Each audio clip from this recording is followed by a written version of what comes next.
অচল সংসদ, আদানি প্রশ্নে অচল সংসদ, আদানি ইস্যুতে পণ্ড সংসদের অধিবেশন, আদানি প্রশ্নে মুলতবি হয়ে যায় রাজ্যসভা লোকসভা। আরো ডিটেইলে বিষয় মৈত্রের কাছ থেকে জানবো। মৈত্রেয়ী, গোটা দিনের জন্য মুলতবি রাজ্যসভা লোকসভা। হ্যাঁ দেখো, এখনো আজকের লোকসভা এবং রাজ্যসভার অধিবেশন গোটা দিনের জন্য মুলতবি, অর্থাৎ আগামীকাল পর্যন্ত মুলতবি করা হয়েছে।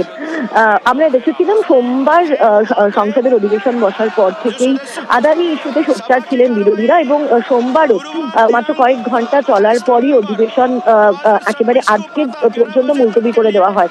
এবং আজকেও যখন অধিবেশন শুরু হয়, লোকসভা এবং রাজ্যসভা উভয় কক্ষেই একের পর এক বিল এবং প্রস্তাব পেশ হতে থাকে, কিন্তু তার মধ্যেই হট্টগোল করতে থাকেন বিরোধীরা।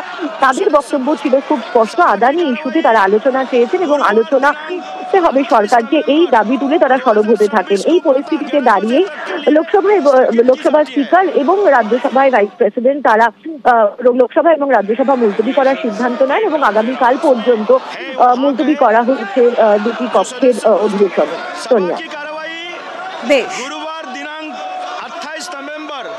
2026 को प्रातः 11 बजे तक के लिए स्थगित की जाती है।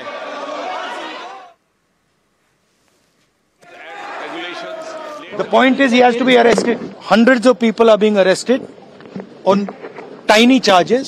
The gentleman has been indicted in the United States for thousands of crores. He should be in jail, and the government is protecting him.